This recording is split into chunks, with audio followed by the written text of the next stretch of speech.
आलोक जी, बहुत बहुत स्वागत और बहुत बहुत बधाई आपको। कैसे देखते हैं इस बंगाल विजय को? जी धन्यवाद सर, धन्यवाद। कैसे देखा जाए इस बंगाल विजय को? कितनी मेहनत, कितनी तैयारी, कितनी लगन से परिश्रम किया जिसका परिणाम आज मिल रहा है? देखिए, आज का दिन देश भर के भारतीय जनता पार्टी के कार्यकर्ताओं के लिए बड़ा ऐतिहासिक दिन बनने जा रहा है।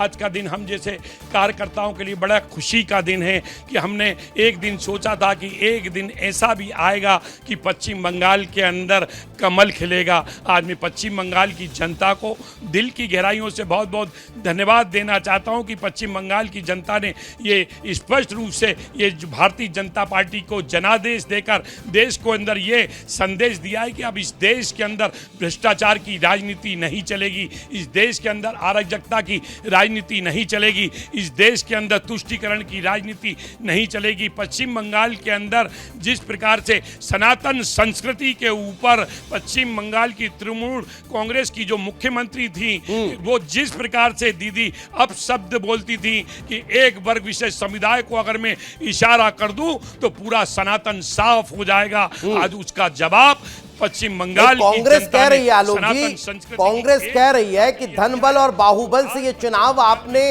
जीता है, ये कांग्रेस का आरोप है, उसको क्या कहेंगे?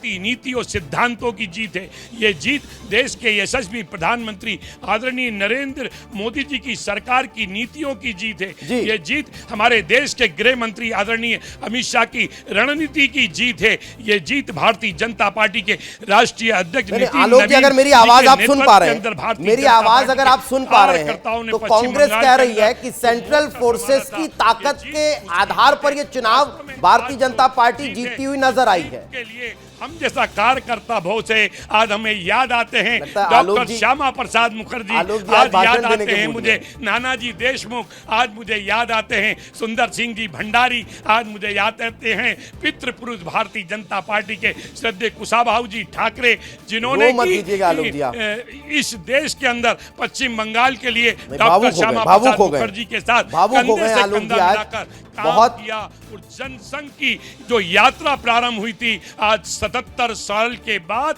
हम जैसे कार्यकर्ता आज बहुत खुश हैं। मैं धन्यवाद देना चाहता हूं पश्चिम बंगाल की जनता को, जिन्होंने की स्पष्ट बहुमत करना चाह रहा हूं, लेकिन जिस तरह से भावुक हो गए वो मुझे लगता है कि एक कार्यकर्ता का बहुत जरूरी हो जाता है इस तरह की रिएक्शन आना, और वो हम जैसे कार्यकर्ता आज बहुत खुश है।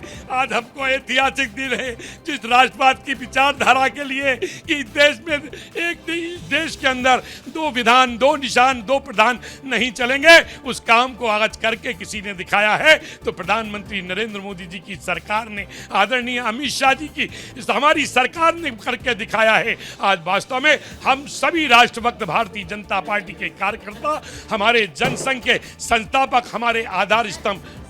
भावुक भी हो रहे हैं, बहुत आंखों से आंसू भी आपके आ रहे हैं, और खुशी के आंसू हैं ये, और ये इतना ज़्यादा भावुक आज क्यों? क्योंकि 15 साल बाद वेस्ट बंगाल में कमल खिल रहा है। देखिए, हम सबके आधार स्तंभ डॉक्टर श्यामा प्रसाद मुखर्जी पश्चिम बंगाल से ही आते हैं। वे पहली बार हिंदू महासभा से सांसद बने थे।